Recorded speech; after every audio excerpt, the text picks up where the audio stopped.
जय गुरुदेव।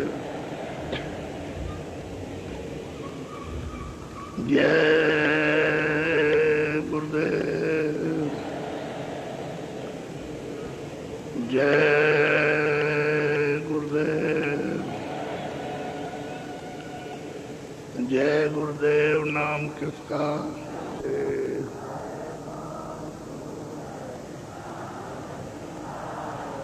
अरे वो सूरज चांद सितारे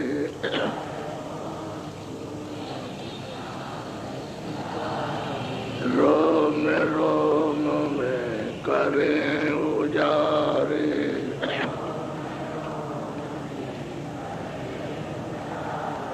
रोम रोम करें उजारे।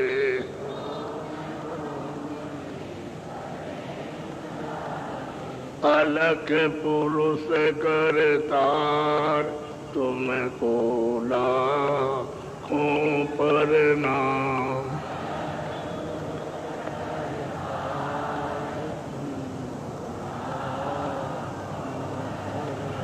खरबों सूरज चांद सितारे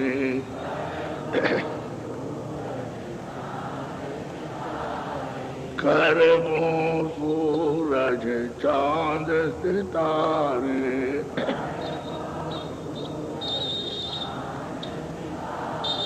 रोम रोम में करे पुजारे।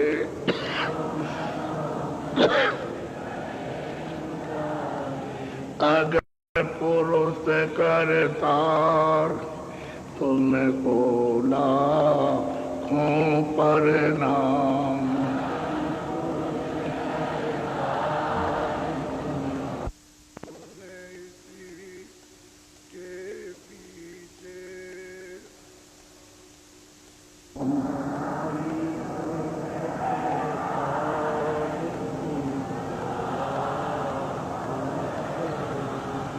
सतगुरु सतनाम तुमको लाखों प्रणाम।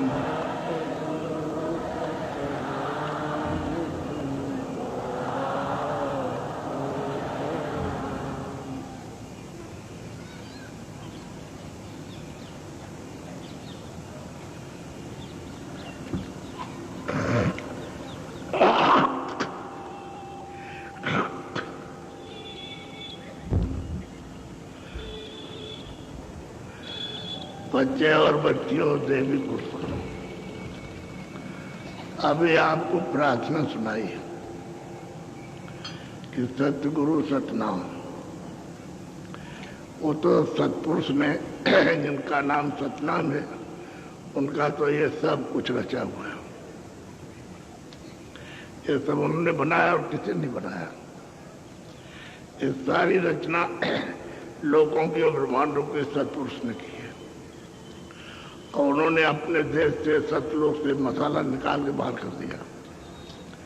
यह तो मसाला है। अरे जल पृथ्वी अग्नि वायु आकाश मिट्टी है, इसको निकाल बाहर किया। और जब वो महात्मा आते हैं वहां से, तो उसके नुमाइंदे होते हैं जानतीन। जानतीन कहते हैं कि मालिक का हुक्म लेकर के आए और जीवों को सुनाते हैं कि भाई रचना का विस्तार कैसे हुआ, कितने ये रचना की है। और हम सब वहीं थे, तो यहाँ आकर के भूल क्यों गए? परदेश में आए तो भूले क्यों? और तुमको कौन मांग करके ले आए? इसलिए जैसे कि इस देश के राजदूत होते हैं तो उनको बाहर भेजते हो अपना अधिकार दे करके। जो आपकी तरफ से बोलेंगे वो सबको मानो, उसमें अदला बदली नहीं कुछ भी। ऐसे ही सतपुरुष के वो जानतीन राजदूत जिसको कहते हैं, वो यहाँ आते हैं, वो गुरु होते हैं जो संदेश लेकर के आते हैं और वो रास्ता उनको मालूम रहता आने और जाने का। तो दोनों की प्रार्थना जिसने रचना की, जो मालिक है, हमको जिसने बनाया, सबको खुद बनाया, सबको भेजा, हमको भी भेजा उसी ने। और यहाँ उन्होंने उसका पता दिया तो हम और किसको मानेंगे? अरे उसने यहाँ आकर के उन्होंने उसका पता दिया, रास्ता बताया कि ये रास्ता है, ये चलने का, ये पहुंचने का, घर जाने का। अब यहाँ आ गए तो हमारी आंख तो बंद हो गई, तो हमको न दिखाई देता है, कान बंद हो गए तो न सुनाई देता। तो अंधेरे में आप किधर जाओगे जब तक रास्ता नहीं मिलेगा? अब वो आते हैं महात्मा तो रास्ता देते हैं। तो सबसे पहले काम यह है कि घाट पर दरवाजे पर बैठाएंगे और तुम्हारी आंख पर, कान पर रगड़ मारते हैं। ये अंतःकरण नहीं है, इधर देखो, इसमें कूड़ा कचरा पाप उनका आपने भर के रखा है। सत्य है, सत्य हिंसा है, हिंसा है, सब कुछ है, तभी भरा हुआ। इसी के आपको काल के देश में सजा मिलेगी। तो यहाँ बैठा करके फिर रगड़ा लगाते हैं, सफाई करते हैं। तो जब सफाई करेंगे, कूड़ा कचरा हटेगा, तब तो आँख खुलेगी। तो बगैर भेदी के कौन बताएगा? हम सब अंधे रहें तो हमको कौन आँख देगा? डॉक्टर कोई नहीं है, तो आँख कौन साफ कौन करेगा? तो जीवात्मा की जो आँख है, दिव्य आँख, वो दिव्य कान है, उसकी सफाई कौन करेगा? क्योंकि बाहर की दवा तो हो जाएगी नहीं, बाहर का पानी भी नहीं जाता, कोई साबुन भी वहां नहीं पहुंचेगा। चलो भाई हम किसी तलवार और से उसको काट दें तो भी नहीं जा सकता। तो घाट पे बैठा के, दरवाजे बैठा के सफाई करते हैं। तो वो तो आते जाते रहते हैं, उनका तो आने जाने का रास्ता आपका बंद है। तो सफाई करके आँख खोलते, कान खोलते, और फिर वो नाम के साथ, आवाज के साथ, शब्द के साथ जोड़ते हैं। जब वो सुनने लगता है, पकड़ने लगता है, तब कहता है कि अब हमको अंदर कुछ सुनने को मिलने लगा, और आँख खुलती है तो देखने को मिले। तो सफाई जब नहीं होगी तो कैसे आँख खुले, कैसे कान खुलेंगे? तो वो यहाँ के सर्वे सर्वा ले जाने के वो तो कभी आएंगे नहीं, सत्पुरुष तो कभी आते नहीं। ना अलग पुरुष आएंगे, ना अलग पुरुष, ना अनामी पुरुष। वो जो यहाँ आते हैं उन्हीं को कहते हैं जानतीन। यानी मतलब यह है कि उसको गुरु कहते हैं, मुसलमानों उसको मुर्शिद कहते हैं। तो आप कामिल मुर्शिद वही है जो यहाँ से वहाँ जाता आता है। अनुभवी महात्मा जो उसके पास आता हो जाता है, उसकी खबर ले आता और ले जाता और आपकी खबर देता। इसलिए यहाँ प्रतिष्ठा गुरु की रहेगी, और बगैर गुरु के आप वहाँ जा नहीं सकते। लेकिन गुरु चाहिए कैसा? अंधा नहीं, न बहरा हो, न अंधा हो, आँख भी हो, कान भी, और जिसने देखा हो रास्ता, वो हमको निचला। उस गुरु की महिमा है। बाकी किताबों में पढ़ लोगे गुरु गुरु, उससे कुछ नहीं बनेगा। तो आप लोग कभी सत्संग तो सुनते नहीं हो। अब थोड़ा थोड़ा जब सत्संग मिलना शुरू हुआ तो समझ में बात आती है। अब आई इन्होंने 16 बच्चों को भेजा, वो सतपुरुष के 16 बच्चे हैं। उन्हीं को ईश्वर कहते हैं, कोई ब्रह्म कहता है, कोई पार ब्रह्म कहता है, कोई मतलब 16 बच्चे भेजे, और 16 ने अलग अलग अपने अपनी आराधना की है, और मालिक उनसे खुश होकर के तब उनको ये दिया, ये सब सामान और ये सब लोग उनको दे दिए। तो मालिक को तो ये था कि मैं यहाँ से गंदगी निकाल के अलग कर दूँ, हमारे देश में ये गंदगी न रहे, बाहर चली जाए, और देश निर्मल, पवित्र, स्वच्छ, साफ, अखंड और अस्थायी, उसमें कोई दर्द और पीड़ा, कोई शौक और चिंता और भय, मतलब डर और खौफ कुछ नहीं। वो तो सर्वशक्ति है। तो जब आप पहुंच जाओगे तो आपको सर्वशक्ति मिल जाएगी।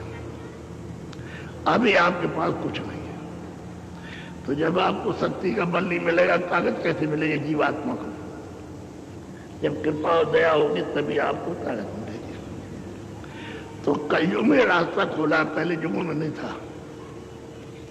पहले युगों में जब किताबें उन्होंने यहाँ लिखी है तो एक ही किताब थी, वेद, बस, और कुछ नहीं था।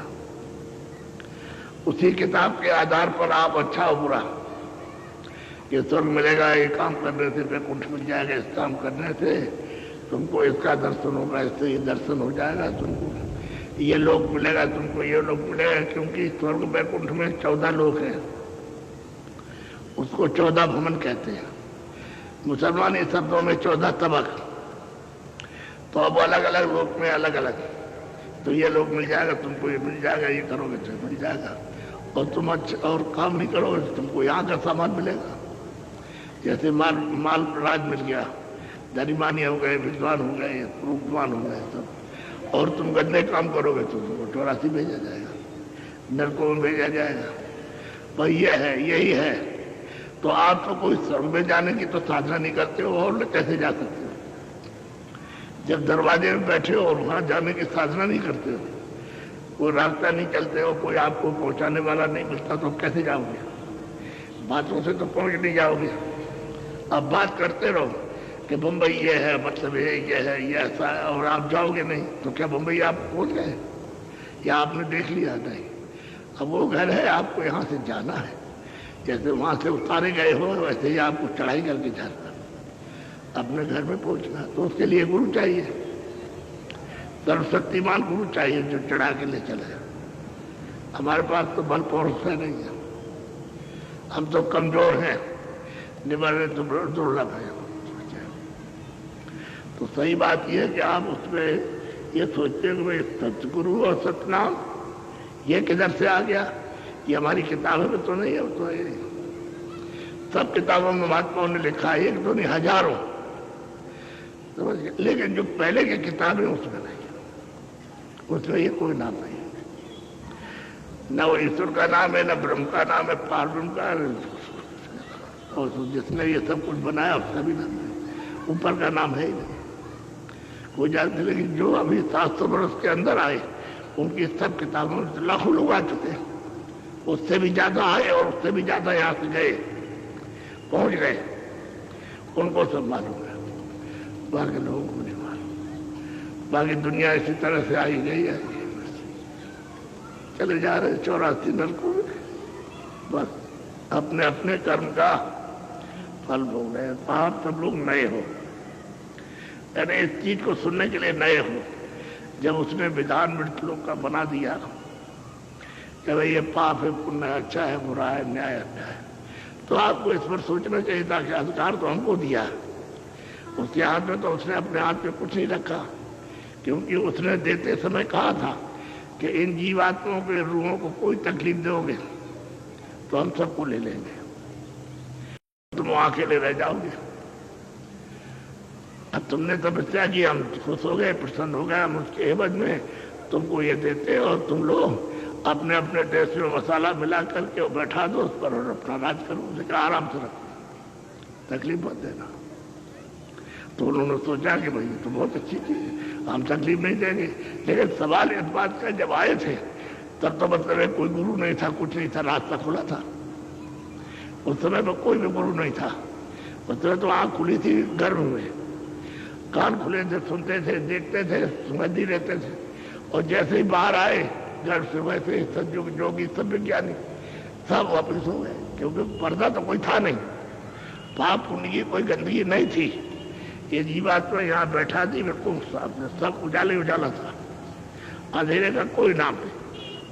अंधेरा किसको कहते हैं वो कुछ नहीं था, रोशनी रोशनी, प्रकाश ही प्रकाश। तो यहाँ से मतलब सब, जब कोई पर्दा नहीं रहेगा तो सब दिखाई देगा, पर्दा रहेगा तो नहीं दिखाई देगा आपको। ये पर्दे सबके समझना है तो यहाँ से सीधा दिखाई देगा, यहीं से बैठ करके सुनाई भी देगा, दिखाई भी देगा। तो उसने सोचा कि भाई ये तो सब जा रहे, हमने तो तपस्या की है और ये सब वापस लौट रहे, सब अपने देश में जा रहे हैं, तो लौट के आ नहीं, जो चला गया हो गया, लौट के आए नहीं। तो इतने खेपे जीवात्माओं की जा चुकी हैं कि इनको चिंता हो गई। तुमने सोचा कि भाई क्या किया जाए, ये सब चले जाएंगे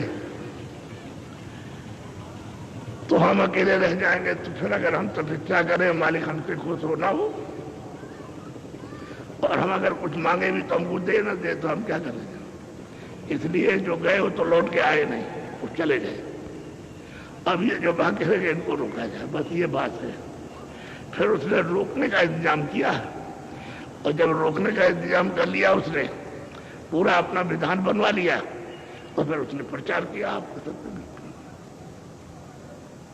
ये मृत लोक का विधान बन गया और ये सबको करना है, इसके अनुकूल सबको करना है। जो इसको नहीं करेगा, यदि पाप है पुण्य अच्छा बुरा न्याय न्याय, वो तो चला जाएगा अपने वापस देश में। और जो ये करेगा तो हमारे देश का ये पाप पुण्य का कर्जा होगा उसका। फिर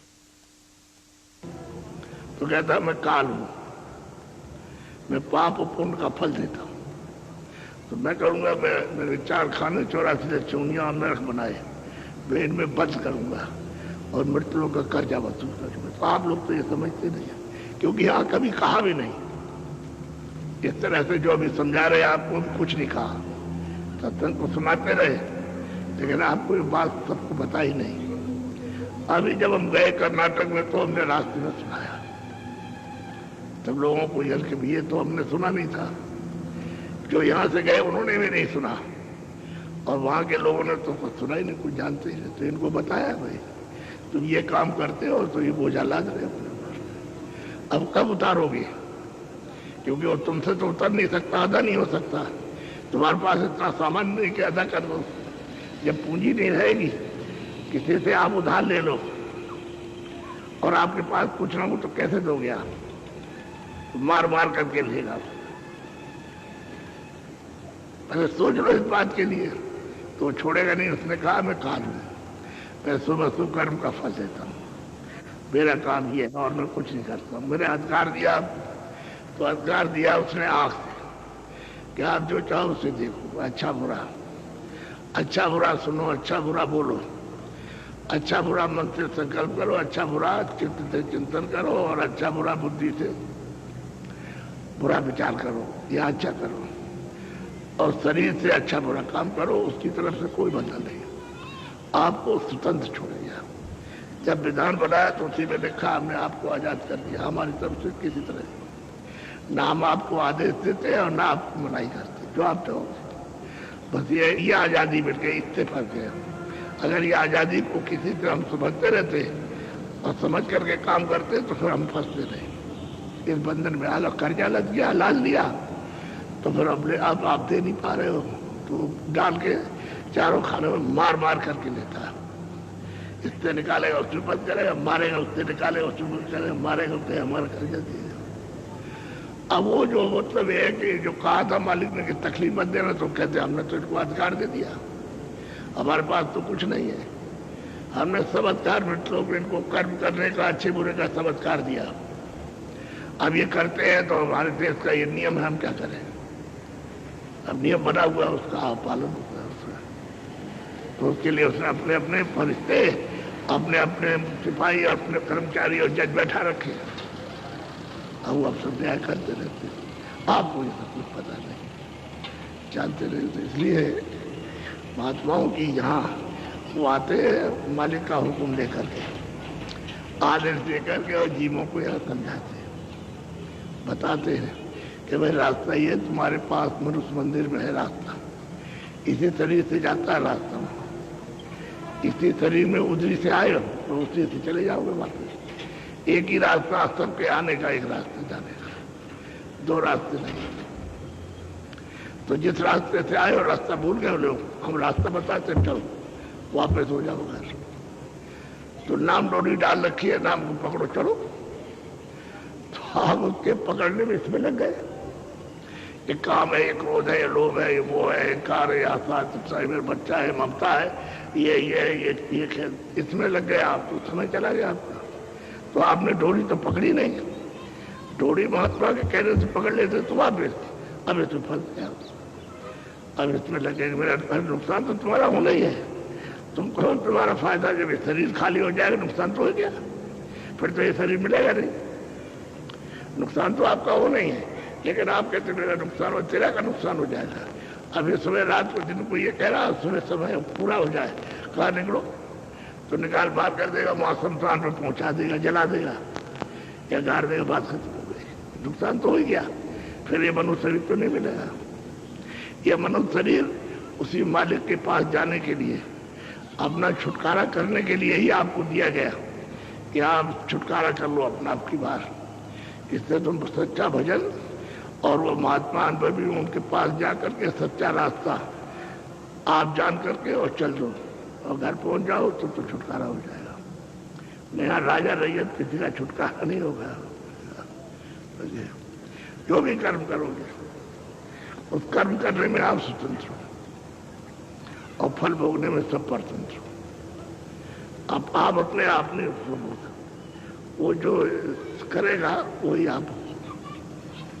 तो उसके यहाँ तो आपने कुछ अच्छा किया ही नहीं, उसके यहाँ तो आपने सब खराब काम किए, तो बंद करके नरकों में पीटेगा और फिर चिल्लाओगे तो कौन वहां जाएगा तुमको बचाने?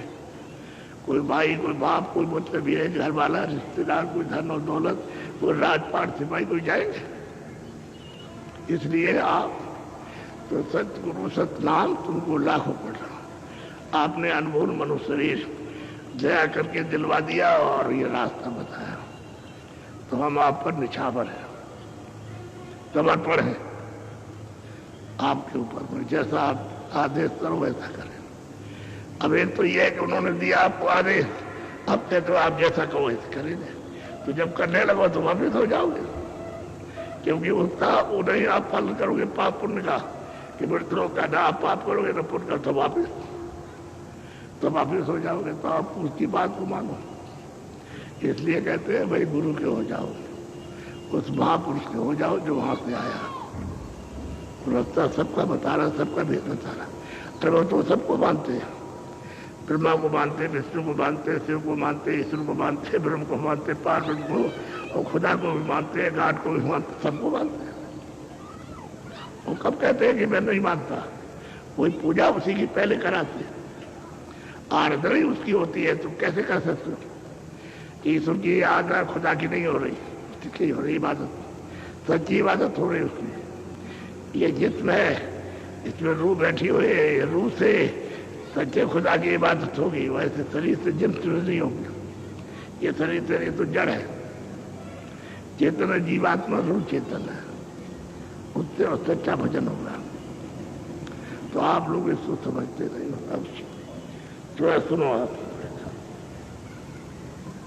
आज सखी काज करो कुछ अपना, गुरु दरस तको छोड़ो जग। अब महापुरुष कहते हैं कि अरे प्रेमियों, सखी कहते हैं प्रेमियों को, ये सुरतु, ये जीवात्मा और तुमने अमूलक तन पाया, इसकी कीमत नहीं है, तो कुछ अपना काम करना। अभी तक जो कुछ भी काम जुग जुग से करते चले आ रहे हो, अपना तो कुछ किया नहीं, पराये देश में पराया काम किया, और पराया कोई भी सामान आपके काम नहीं आया, घर छूट गया। मकान, धन दौलत, जमीन, सोना चांदी, हीरे सब इकट्ठे किए और सब छोड़ दिए। सब पड़े रह गए, वो अपने काम तो आपके यहाँ नहीं, क्योंकि अपना काम कुछ करो। अपना काम है नाम की कमाई। नाम धन सबसे बड़ा धन है, वो जीवात्माओं का सच्चा रूहों का खजाना है। तो उसके साथ जुड़ो, तो वेदी को साथ लो, तो नाम धन कमाई का आपको भेद मिल जाएगा। जब दरवाजा मिलेगा, जो उसका भेद युक्ति मिल जाएगी, तो फिर करने लगोगे। तो जोर लगाएगा, वो कहेगा भाई जरा स्वयं टाइम दो, 15 मिनट 20 मिनट आप समय दो। तो जब होने लगेगा तो कहे थोड़ा और दे दो, आधा घंटा कर दो। तो करने लगोगे तो सब रास्ता आपका चल जाएगा। फिर तो आपकी रुचि अपने आप, फिर 2 घंटे में बैठे रहो, 4 घंटे में बैठे रहो, 8 घंटे में बैठे रहो, 10 घंटे में बैठे रहो। वो तो आनंद इस तरह का है कि बैठे रहो, उसमें तो जगत का कुछ नहीं है, जगत की पीड़ा उधर नहीं, कोई शोक नहीं, कोई चिंता नहीं, सबसे अलग हो गया। और बैठे रहिए आप।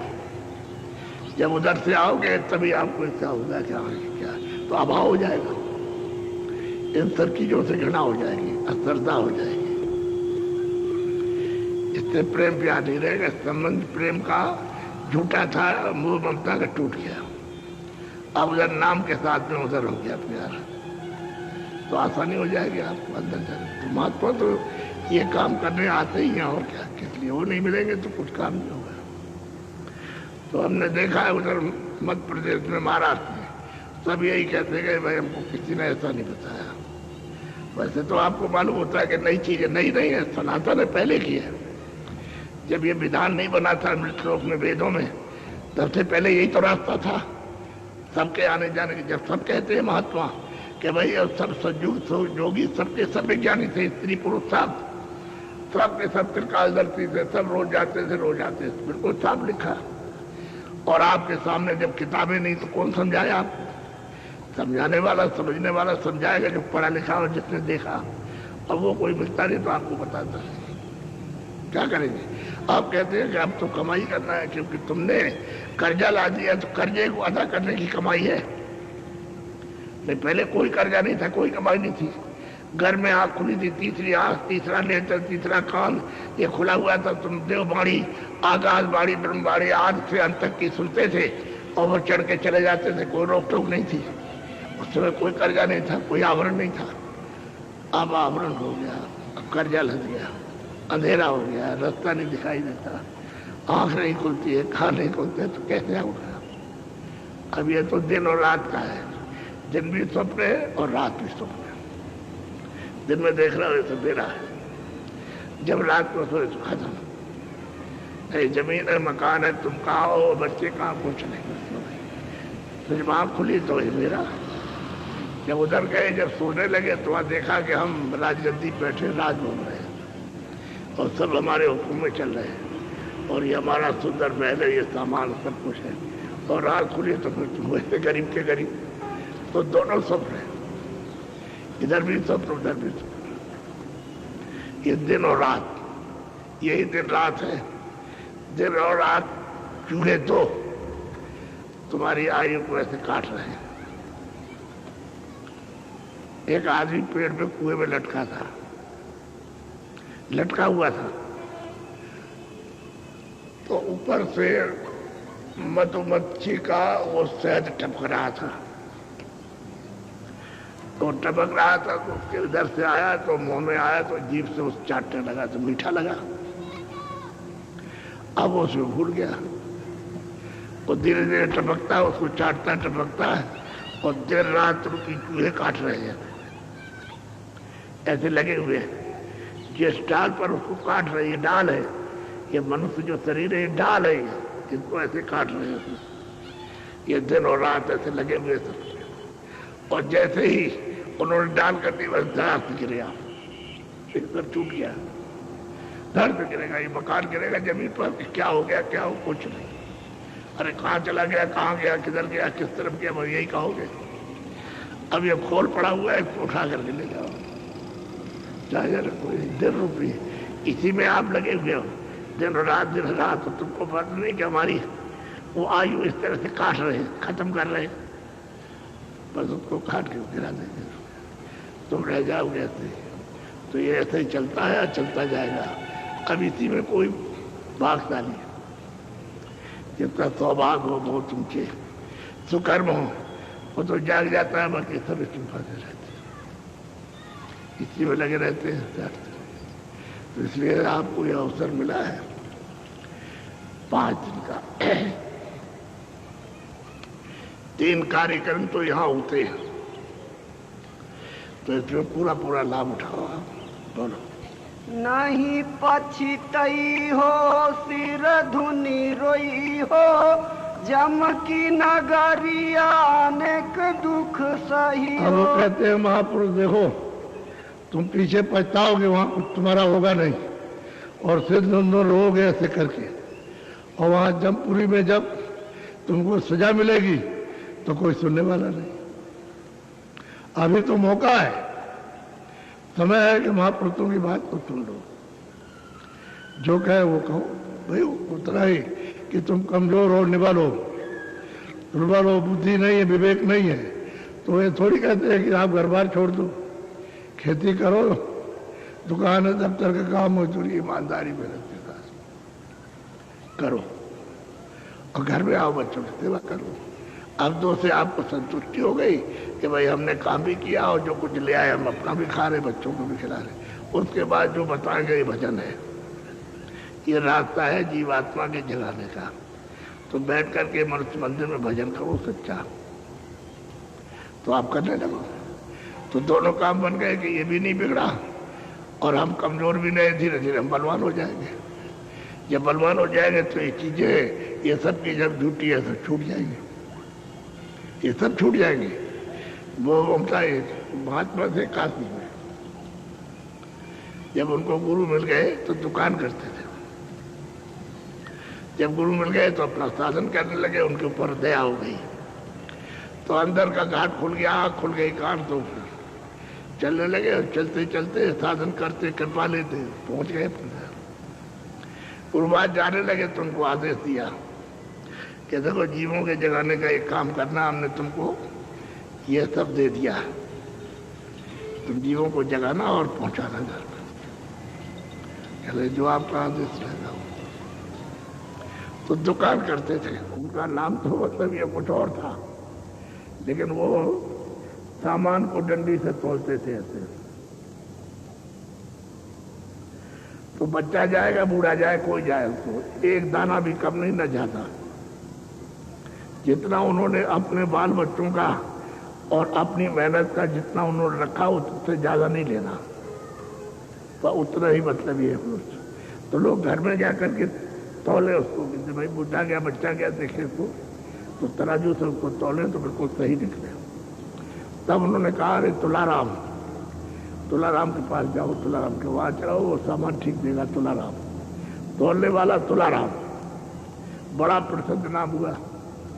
तो दो ब्राह्मण, उन्होंने सुना कि भाई तुलाराम बड़े प्रसिद्ध काशी में हो गए, चलो उनके दर्शन करेगा। तो दो ब्राह्मण विद्वान आए। अब काशी में आके पूछते हैं भाई तुलाराम कहे चले जाओ, इधर सीधे चले जाओ। तो सीधे चले गए। आगे पूछा कि तुलाराम कह रहे उधर चलो, उधर जाओ। और गली बताए उनको, तो अपने जाए वहाँ पूछे जाके चलो चले जाओ, देखो सामने इसी रास्ते मिलेगा, वहाँ मिलेंगे आप। तो जब गए चले गए, देखो तीसरी दुकान है, उसमें तुलाराम बैठे हुए हैं, अभी आपको दर्शन मिल जाएगा। तो उनसे पूछते हैं कि मैं तुलाराम से मिलना चाहता हूँ। कह रहे तो उन्होंने कहा भाई तुलाराम होंगे मिल जाएंगे, तुलाराम होंगे तो आपको मिल जाएंगे। अब वो तो ये कह रहे उसमें, तो लोगों ने कहा अरे यही बैठे हुए हैं, डंडी तोल रहे थे। तो दोनों ब्राह्मण सोचने लगे, कह रहे कुछ नहीं, ये तो बनियागिरी का काम करते हैं, महात्मा क्या होंगे। तो उन्होंने कहा आप बैठ जाइए, मैं अभी खाली होता हूँ, मेरा समय निश्चित है, बस उसके बाद बच्चा। तो बैठ गए, बैठे सोचते रहे, कह रहे हमारे से महात्मा का दर्शन करने के लिए, तो ये तो दुकानदार है, इनके पास क्या होगा। तो प्रेमियों से कहा कि हम जब दुकान बंद करते हैं तो इनको वहां ले आना। तो लेकर के गए, वहां जब बैठे तमाम लोग आ गए, बैठ गए, अपना सत्संग सुनने लगे। जब उन्होंने सत्संग सुना और उनको देखा कि भजन कर रहे हैं, तब उनका बुद्धि में आ करे ये तो कुछ और है। तो रोने लगे, दोनों के दोनों रोए कि हमने बड़ी गलती की, हमने आपको ये समझा कि कुछ नहीं है, दुकानदार है, ये बनिया है। अरे भाई तुमने अपना सोचा होगा, तुमने सोचा, हमने तो कुछ नहीं कहा। हम तुम्हारे लिए कुछ कहते थे, बात भी थी, हमने तो कुछ नहीं कहा। रो मत, तुम जिस काम के लिए आए वो चीज तुमको मिलेगी, रो मत। लेकिन वो कहे माफ कर दे, कह भाई जब तुमने हमारे लिए कुछ किया ही नहीं तो क्या माफी तो है ही। तो बैठे वहां 2-4 दिन रहे, तो रास्ता बताया, तो भजन करने लगे। अब उनका ये क्रम बन गया कि देहात में रहते थे, रोज आए और रोज जाए, रोज आए, रोज जाए। तो इस तरह से उनका भजन बनने लगा और वो अपने सामने ही अरे जीवन में पार हो गए। तो तुला कोई पहचान नहीं सकता महात्मा को, कैसे वो नहीं पहचान सकता, कोई पहचान नहीं सकता। उनके पास क्या है, कोई नहीं जा सकता। बोलो मानो वचन सुनो धर कान। महापुरुष कहते हैं भाई मेरे वचनों को मानो, जो हम कहते हैं उसको मान लो, ध्यान से सुनो। ऐसे नहीं कि सुना न सुना, जो सुना तुमने निकाल बाहर कर दिया, ऐसे नहीं। हम जो कहे उसको ध्यान से सुनो, मान लो कि हमारे हित की बात है, आत्म कल्याण की है। इसमें जीवात्मा को गति अपना घर मिल जाएगा, अपना प्रभु मिलेगा, जहाँ से आप आए वो मिल जाएगा स्थान। तो बड़े प्यार से समझाते, बोलो। सूरत लगाई सुनो धुन तान। तुम क्या करो कि घाट पर, दोनों आंखों के घाट पर, यहाँ ये तीसरे तिल घाट पर बैठ करके, और ये चारों तरफ मन बुद्धि चित्त है, यही इनको रोक करके, मन को, बुद्धि को और चित्त को रोक करके कानों के साथ ऊंचा ध्यान दे करके सुनो। आवाज आ रही है, देववाणी आ रही है, उस मालिक की आवाज आ रही है। आवाज कहते हैं वाणी, ब्रह्म वाणी, कलमा आए थे। आवाज कहते हैं नाम, बुला रहा आपको, उसको कहते हैं तुम ऊंचा ध्यान दे करके और थोड़ा मन को, चित्त बुद्धि को रोक करके कानों के साथ तो सुनो, तो सुनाई देने लगेगा, सुनाई देगा। ऐसा थोड़ी कि खाली रहेंगे ऐसे। बोलो। नहीं मर मर जन्मो चारो खान, मान मान अब मेरी कही मान। हम कहते हैं मान लो, तुम अभी इसी जन्म में मान लो मेरा कहना, नहीं तो तुम चारों यानी खानों में जाओगे, नरकों में, और फिर वे मनुष्य शरीर फिर मिलेगा, धीरे चले जाओ। आजकल के वक्त में वो कर्म है, क्या कारण दूसरों का लाद लेते हो, इसलिए बेमतलब दूसरों का बोझा अपने ऊपर लाद लिया। एक तो हम पाप पुण्य करते वो लगता, लेकिन दूसरों को ऐसे लाद दिया। तो कहते हैं तुम मान ले मेरा कहना, नहीं तो तुम मरोगे और ये सब छूट जाएगा, तन भी चला जाएगा, बच्चे भी जाएंगे, धन दौलत भी जाएगा, राजपाट भी सब जाएगा, और फिर जाओगे नरकों में, खानों में, वहां जाओगे तो फिर मतलब ये शरीर मिलेगा नहीं। इसलिए तुम मान लो, अब की बार इस जन्म में मेरी बात तो मान लो, तो घर पहुंच जाओगे। तो घर जाओगे और घर में जा करके फिर कभी लौट के आना नहीं, क्योंकि ये देश तो अपना नहीं भाई, अपना घर तो ऊपर है, वो चेतन घर तो ऊपर है, तो जड़ है, तो शरीर जड़ है, तो ये सामान भी सब जड़ है। तो यहाँ अपना घर नहीं है। यहाँ तो जब उनको निकाला गया, सामान दिया गया, तो तपस्या की है, मालिक को सुन लिया, उन्होंने हमको यहाँ भेजा। वो इसलिए भेजा है कि तुम गंदगी को वहां छोड़ के चले आओ, वापस आ जाओ। तो समझाया बुझाया था, तब तो आपने कहा था हम नाम नहीं छोड़ेंगे, हम शब्द नहीं छोड़ेंगे, जो आवाज उसको छोड़ेंगे, पकड़े रहेंगे। तो पकड़े होगे तुम वापस लौट जाना, और छोड़ दिया तो रह जाओगे। तो मालिक को मालूम था कि वहां क्या होगा, तभी तो समझाया दोनों ने। अब यहाँ आकर के हथियार दे दिया तो आप इसको फंस दिया। गुरु के चरण का कर तू ध्यान, शान गुमान छोड़ा। अब जब दृष्टि